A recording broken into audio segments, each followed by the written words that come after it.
Olá, amigo do canal Direito e Religião. Nesse vídeo a gente vai falar sobre os massacres que acontecem em presídios. É motivo de a sociedade comemorar que um preso tenha matado outro preso?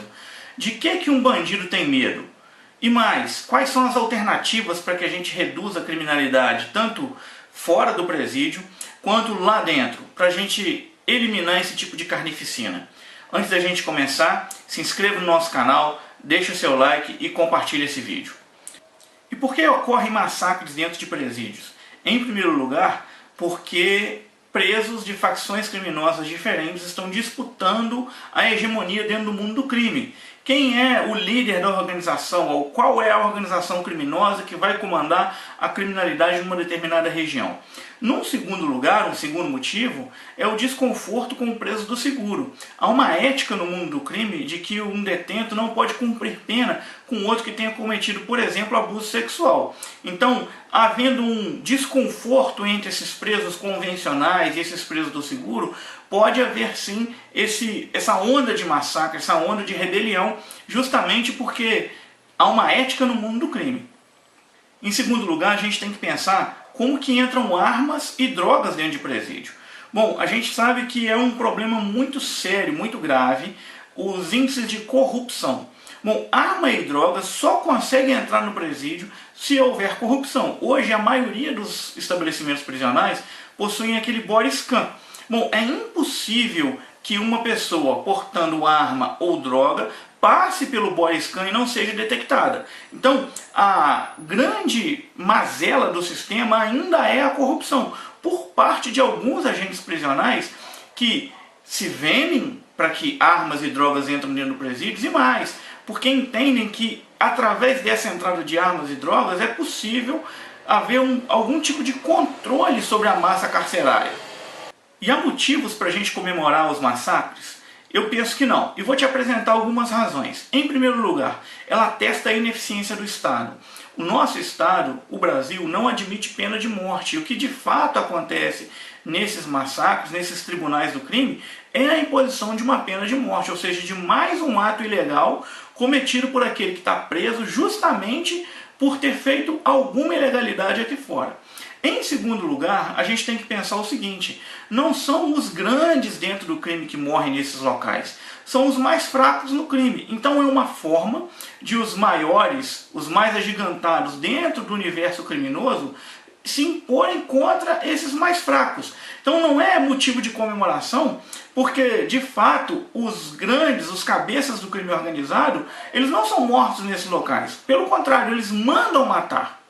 Um terceiro problema é que essas mortes dentro do sistema prisional geram para o Estado a obrigação de indenizar. Então cada preso ou cada família de preso recebe uma indenização de em torno de 100 mil reais. Isso significa que é dinheiro meu, dinheiro seu, dinheiro nosso, dinheiro de impostos sendo usado para poder pagar a indenização para a família de preso. E ainda, um quarto motivo para a gente não comemorar as mortes de presos nesses massacres é porque a gente só se preocupa com o sistema prisional ou com a melhoria dele quando um dos nossos está preso.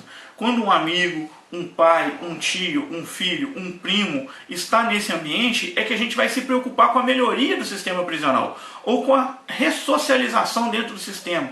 Então não é justo que a gente comemore a morte de um preso pelo simples fato dele ser uma pessoa que está detida. Não é essa a lógica que deve nortear a nossa relação com aquele que está detido. E a gente tem que se perguntar então, de que o bandido tem medo? Em primeiro lugar, bandido tem medo de Deus. Deus é uma categoria genérica, não necessariamente católica, evangélica ou espírita, mas uma categoria genérica porque o preso entende que das mãos do diabo Deus pode livrar, mas que ninguém pode tirar ele, o preso, das mãos de Deus. Então, embora ele seja alguém criminoso, alguém covarde, cruel muitas vezes, a imensa maioria dos presos tem medo ou teme a Deus. E essa é uma questão importante que a gente vai trabalhar daqui a pouco. Em segundo lugar, o preso tinha medo da vitória do Bolsonaro. Bom, eu realizo alguns trabalhos dentro do sistema prisional e numa dessas conversas com detentos a gente perguntou: olha, vocês estão torcendo para o Haddad ou para o Bolsonaro ganhar? Eles diziam assim de forma unânime: bom, o Bolsonaro não pode ganhar. Bom, mas e por que o Bolsonaro não pode ganhar? Bom, o Bolsonaro não pode ganhar porque ele quer o fim das saidinhas. Bolsonaro não pode ganhar porque ele vai piorar as regras de progressão de regime. Então, se a gente pegar 5 anos de cadeia, vai ser 5 anos na tranca. Bom, essa é a lógica do preso. Ele tem medo da própria prisão em si, do ato de estar preso. Não é para ele uma coisa interessante. E em terceiro lugar, o preso tem medo de trabalho. Sabe o que um detento nos disse numa dessas reuniões? Ele disse o seguinte: olha, a gente vai ter que procurar uma enxada para trabalhar, porque se o Bolsonaro ganhar, a gente vai ficar na tranca o tempo inteiro.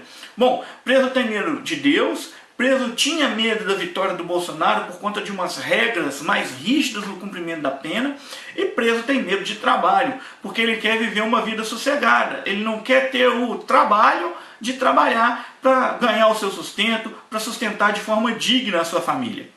Quais são as propostas que a gente tem que ter então para o sistema prisional? Em primeiro lugar, julgamentos mais céleres. A gente não pode compactuar com a imensa quantidade de presos provisórios, que ainda não sabem o quanto de pena vão ter de cumprir. Isso é de fato um aumento de instabilidade emocional dentro do sistema. O fato do preso não saber se ele vai pegar 5 anos, 10 anos, 15, 20, quanto tempo ele vai ter que ficar ali cumprindo sua pena. Isso pode gerar esse ambiente de desinstabilidade, esse ambiente de descontrole emocional e acaba repercutindo nessas ações de massacres dentro do sistema. Em segundo lugar, um cumprimento mais efetivo da pena. Lembra que o preso disse que o Bolsonaro não podia ganhar porque ia ter regras mais rígidas para progressão? Bom, de fato, essa é uma boa alternativa. Quanto mais tempo o preso souber que ele vai ficar atrás das grades, que ele não vai cometer um crime hoje e vai ser condenado a 6 anos e vai ficar 1 ano preso, quanto mais acontecer de ele saber que de fato ele vai ter que cumprir a sua pena, menos propensão ao crime ele vai ter, porque ele sabe que vai ficar muito tempo atrás das grades. Em terceiro lugar, uma proposta muito importante é uma nova forma de medir o que a gente chama de reincidência, que repercute também nessa progressão de pena. Hoje, um preso só é considerado reincidente se ele comete um crime depois do trânsito em julgado de uma condenação por crime anterior. Ou seja, um preso hoje que comete 70 assaltos, mas nunca foi preso, ele é considerado primário. Ele sequer, muitas vezes, tem maus antecedentes. Isso tem que acabar. Uma forma de a gente acabar com isso é fazendo com que a reincidência incida tanto no momento de cumprimento da pena, e isso é que é importante, não só na definição do quanto de pena com a qualificadora, mas no momento do cumprimento da pena. Então, se ele está cumprindo pena por um delito e é condenado por um outro crime, isso deve repercutir no cumprimento dessa pena, na quantidade de tempo que ele vai ter que cumprir para efetivamente poder ter direito a uma progressão de regime. Em quarto lugar, impor a obrigação do preso trabalhar. Sim, o preso tem que trabalhar. Não é justo que alguém que tenha cometido um ato que viola a regra social seja colocado num local e seja sustentado pelo Estado. É uma forma do Estado, entre aspas, premiar aquele que viola suas normas. Isso é inadmissível. O preso tem que trabalhar tanto para a manutenção do seu próprio sustento dentro do presídio, quanto para que tenha a possibilidade de progredir de pena. E uma última questão que eu considero muito importante, que é o apoio à capelania prisional, o apoio a essa assistência religiosa dentro dos presídios. A gente viu que uma das coisas que o preso tem medo é de Deus, e a capelania prisional pode ajudar no processo de ressocialização. Bom, o Supremo Tribunal Federal, num dos julgamentos, ele já disse o seguinte: a justiça deve estimular no criminoso, notadamente o primário irrecuperável, a prática da religião por causa do seu conteúdo pedagógico. Bom, o Supremo está definindo que, de fato, quando a religião é agregada ao processo de cumprimento de pena, ela auxilia no processo de ressocialização. Ou seja, não tenho que comemorar o fato de um preso ter sido morto, mas ajudar para que ele retorne à sociedade de maneira melhor, de maneira mais digna. E a religião é importante para isso. Acompanhando esse mesmo raciocínio, o Tribunal de Justiça aqui de Minas Gerais decidiu num processo o seguinte: olha, a religião é necessária e imprescindível na reeducação do condenado, constituindo um dos fatores decisivos na ressocialização e reinserção deste na convivência com a sociedade. Mais uma vez, olha, a prática da religião é um fator decisivo na ressocialização de presos. Como a gente não tem pena de morte, bom, de fato, mais dia menos dia esse preso vai sair de lá. Como nem todo preso vai se matar lá dentro, alguém vai sair lá desse sistema prisional. E como essa pessoa vai sair? O apoio à capelania prisional, a essa assistência religiosa dentro dos presídios, é um fator importantíssimo, aliado ao trabalho, a essas outras questões que nós dissemos. Mas a dimensão religiosa é muito importante para que o preso tenha condições morais, condições éticas de sair da prisão e não cometer mais crimes.